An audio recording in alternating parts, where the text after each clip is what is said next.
تو فرمایا کہ ما کذب الفؤاد ما رأى، دل نے نہیں جھٹلایا، ان کے دل نے جو ان کی آنکھ نے دیکھا، بلکہ تصدیق کی تصدیق، سچ ہی سچ۔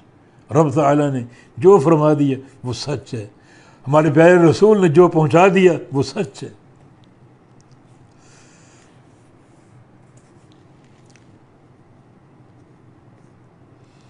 اب اللہ رب العزت ان کفار قریش کی طرف متوجہ، ان سے مخاطب ہے۔ افتمارونہ علی ما یری،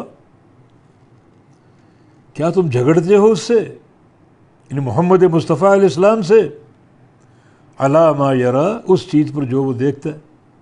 کس کو دیکھتا ہے؟ جبریل کو، اللہ کی وحی کے نزول کو،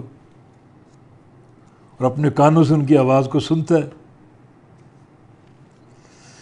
جو کہ حق کی حق ہے، صدق کی صدق ہے، اور تم میرے رسول سے جھگڑا کرتے ہو۔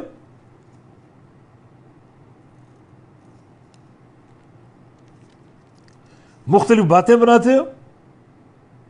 جناب یہ وحی آسمانی نہیں بلکہ آپ کا اپنا کلام ہے۔ کوئی کہتا ہے ان پر شیطان اترتا، نعوذ باللہ۔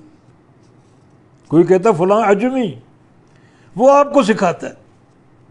اتنا فصیح کلام تمہارے باپ دادا وہ نہیں بنا سکتے۔ جاؤ سب کو بلا لو، چیلنج قرآن نے کیا، کئی بار کیا، اس جیسی کتاب لاؤ، 10 سورتیں لے آؤ، 10 آیتیں لے آؤ، ایک آیت ہی لے آؤ۔ عربی ان کے گھر کی لونڈی تھی، لیکن اس چیلنج کو قبول کر سکے؟ پھر جھگڑا کس چیز کا؟ یہ باتیں کیوں کہ نبی پر نعوذ باللہ شیطان اترتا، فلاں انسان ان کا معلم ہے۔